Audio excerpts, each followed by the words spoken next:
There's a lot of focus on toxic/wounded masculine consciousness, but there's actually not that much discussion around, well, is there a wounded feminine and toxic feminine consciousness? What embodiment does a woman need for a man to be able to trust her? It's very clear what it means for a man or a masculine presence to hold infinite space for the feminine. What's the reciprocal? Like, what's the masculine version of that? We talk a lot about trusting the masculine. And I said, but you know what you never really hear? What does it mean to trust the feminine?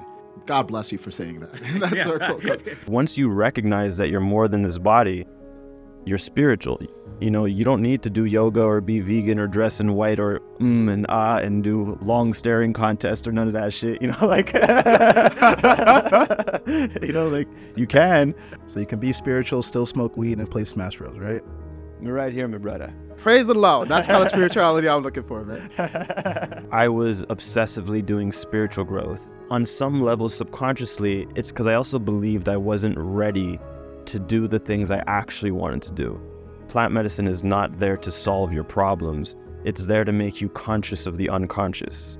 For the smallest thing, it's like, okay, I'm going to go do ayahuasca. I'm like, all right, you can. Or you could journal. If they can only get their forgiveness and they can only get their grace from an external entity that may or may not show up at any given time. And it's like, fuck, dude, you were capable of that the whole time.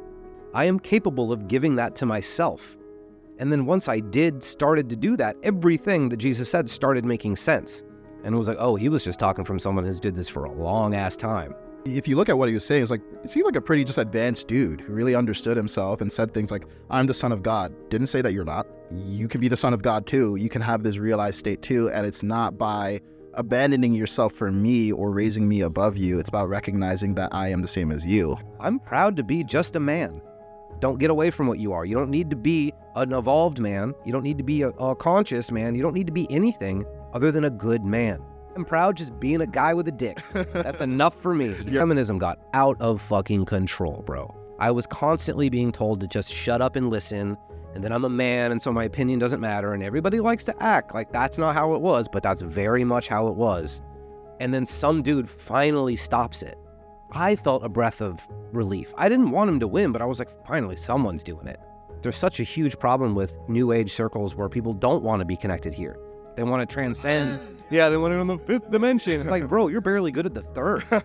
Figure your shit out, man. Speaking to spirit guides or other dimensional beings and angels, if you want to go in that direction.